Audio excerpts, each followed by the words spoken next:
We've been having some unusually low flow out of the water machine in our Whirlpool fridge, and the ice machine hasn't produced ice in weeks. Originally, I thought that this was because the water filter might have been old or clogged, with debris. But it was new as well. So but I changed it. That's where I started. I changed the filter and discovered that it wasn't the filter at all, because you can see here,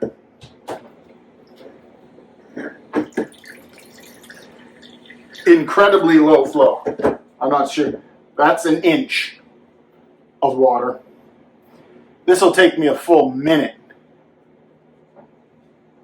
2 inches.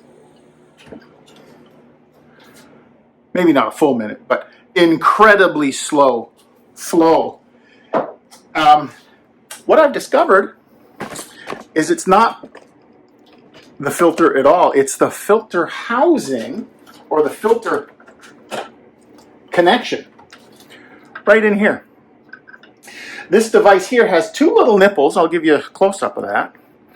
Two little nipples that when you twist your filter in place, it's got these little tabs here that lock your filter in place as you spin it. But it also has two little tabs here. I'll give you a close-up of that as well. These two little tabs push on these two little buttons, for lack of a better term, and it's those buttons that ultimately stop the flow of water when you remove the filter. Otherwise you'd remove your filter, you'd gush water all over yourself. You'd have to turn off the water flow at the source, which is probably a good idea anyway. But there's a safety mechanism in your Whirlpool fridge to prevent water from coming out when you remove the filter, and that's those two little buttons which are pressed by this device. Over time, we've probably replaced this filter, I don't know, maybe only as little as 3 or 4 times in its lifetime, which seems to be enough to, I don't know if it's the replacement, the actual twisting on and twisting off that causes the wear, or it's maybe just the flow of water through the mechanism itself that causes wear. But over time, wear and tear, these buttons don't get depressed in enough. These tabs aren't pushing those buttons in far enough, which is why it does allow some flow, but clearly not enough. Not enough, so much so, in fact, that it's too big of a nuisance to use at all. We've lost our ice production completely, and the water takes so long, it's just not worth our while, which is why I ran out and got myself a Brita. It's feeling old school, and of course it's taking up fridge space. So I want my filter back, and really, at its simplest, you just have to replace that part. It's a simple task to do, and I'm going to show you how easy it is to replace this part. Here's the part you need, or I needed for this particular project. I got it from partselect.ca. They specialize in home appliance parts supply. And really all it is it's the fixture in there and the tubing that goes out the back of the fridge and connects. One connects to the water supply line from the house, and the other connects to feeding the fridge water.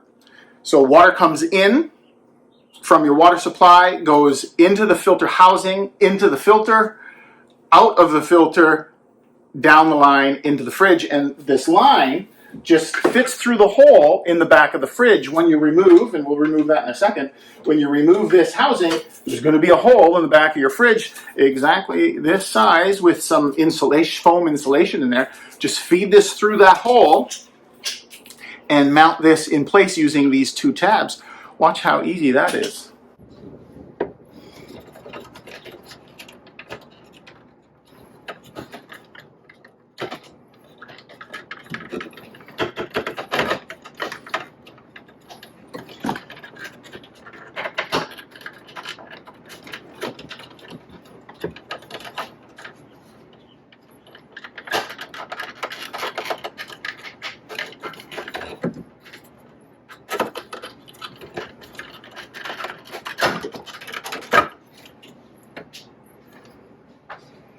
That's it.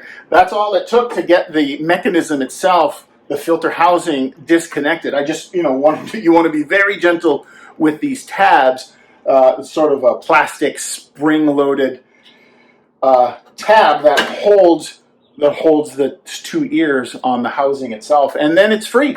And you just have to pull it through. Now, I'm not going to pull it through now because we need to go to the back of the fridge and disconnect it. But before we do disconnect those, make sure you turn off the valve to the water supply line that's supplying your fridge water. Otherwise, you're going to make yourself a big mess. Better to do it now before you disconnect everything. I'm going to disconnect the water supply, and then we're going to disconnect those two hoses from the back, and we repeat the process, and bam, you're done. It really is that simple. One more pro tip. Before you disconnect the line and after turning off the water supply, let's just purge the system of any water by releasing the pressure here. As you see, I'm pushing the button and I'm still getting some water flow because there's some water in the line. We're going to get that water, or what we can, out of the line by purging it. As you see, there's no more water coming out, confirming we have turned off the water source and there is no water pressure in these lines, so removing them should be tidier, cleaner, easier, faster. Another pro tip: before you try and move your fridge, you're going to want to loosen these feet on the fridge. These feet should be down to make your fridge tight to the floor because your fridge is on wheels. And if these feet are down, keeping your fridge stable, it's going to be hard to slide because those wheels really aren't touching the ground. So we're just going to spin these so they're not touching the ground and the fridge can roll easily on its wheels. So here's where those two hoses come out of the back of the filter mechanism itself. Right here, your filter's just on the other side of this back wall of the fridge. So as you see, it's just a really simple process. Take these two hoses back out after disconnecting them down below, and you'll follow these, and you'll see one simply connects to our water line. This is water in, and if we follow it up, the other one is feeding the fridge itself. It connects right here, and that's feeding the fridge and ice maker the filtered water. We just need to disconnect here, which is super easy to do. I'll show you that up close in a moment. And this is just as easy. Your connection to the fridge is just a pressure fit. The hose goes in. Take a close look at the orientation of this blue line. You'll see that the new line has two lines, and just get an idea of the relationship of where that blue line is in relationship to the seat, because you're going to want to make sure that your new line is just as orientated. But how you disconnect this is you pull up from the hose while pushing down on this blue base ring here. I'll show you that now.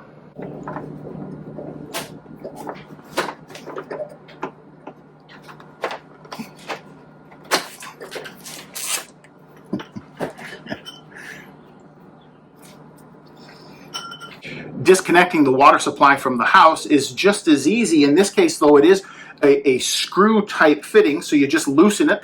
I pre-loosened it with my wrench, and of course, as you see, I failed to catch the water when I removed it from the fridge. But here, keep something handy so you can catch the water as you disconnect. There we go.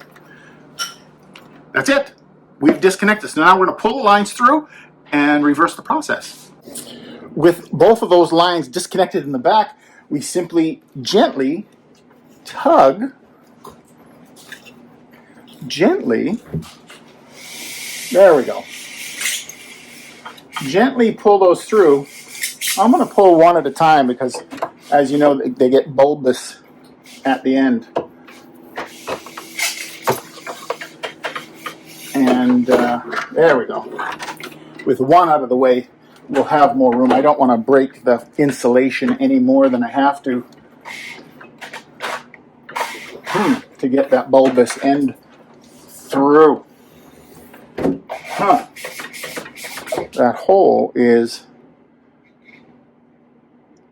not quite big enough to get that bulbous end through. Let's take a closer look.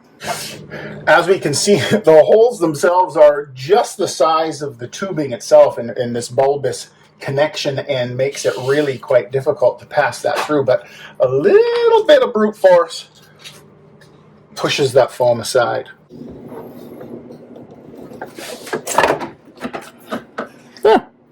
Now let's put the new one in. Okay, what I've learned after muscling the tube through is there's this foam plug in the back that falls out with ease, and with this foam plug out, it makes all kinds of space. So just gently remove this before you use any kind of force.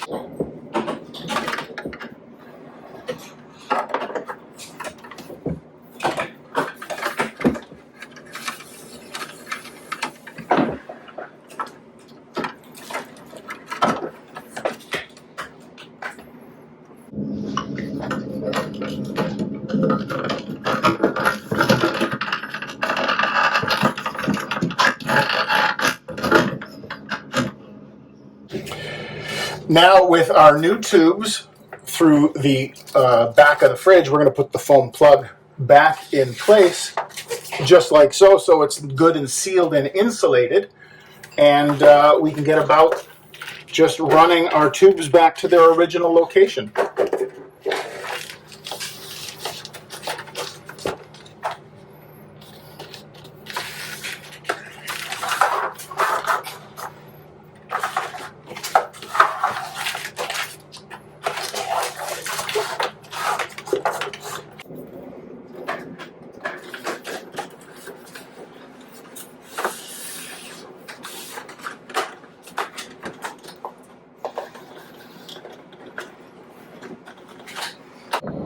Now that our water line is run down the back of the fridge, we can reconnect. This is the filtered water, the after the filter water supply to the fridge itself, and it just pressure fits into this blue ring here. And again, pay special attention to the orientation of these two blue rings painted on the tube itself. That gives you the indicator of how deep it needs to be. And it's going to help to push this blue ring down as you press that in.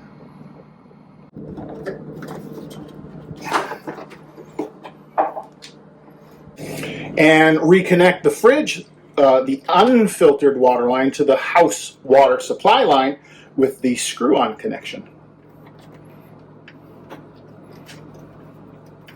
I'm going to use a wrench to make sure that's plenty snug.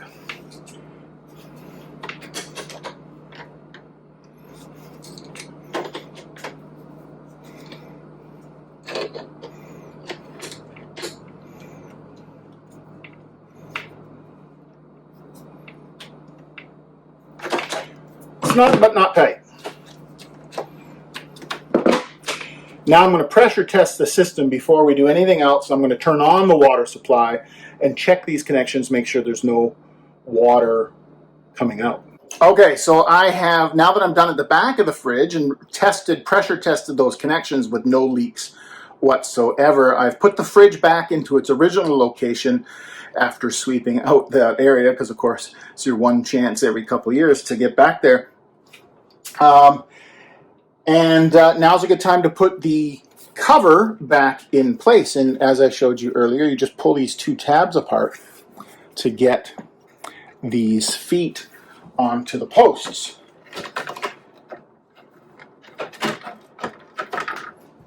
Just like that. That's how you get your cover back on.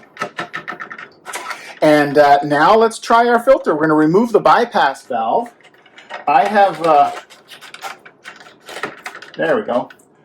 I've kept this bypass valve in place until now. See, those, that's probably the best shot right there. Those are the two little fingers that push on those buttons. And it's the need to push those buttons in all the way to allow all the water flow. And if those buttons aren't being pushed in all the way, you're not going to get all the water flow. And that was the problem with the old connection, was those buttons weren't getting pushed in far enough. These buttons certainly seem to be protruding further than the last one. So now, with that off, we're going to put our filter back on. This is the filter we took off. It's only got about 2 weeks of use, because when this problem first reared its ugly head at us, the first thing I did was replace the filter, thinking that a clogged filter was the source of the problem. So I'm going to use the same filter because it only has 2 weeks not even 2 weeks of use, because in those 2 weeks it really didn't flow much water at all because of that problem. So let's put the filter back in place. You just put it on, press and twist a quarter turn, and there's a positive stop. You certainly know when to stop, and you click your housing back in place. Now let's give this a test and see if we have some flow.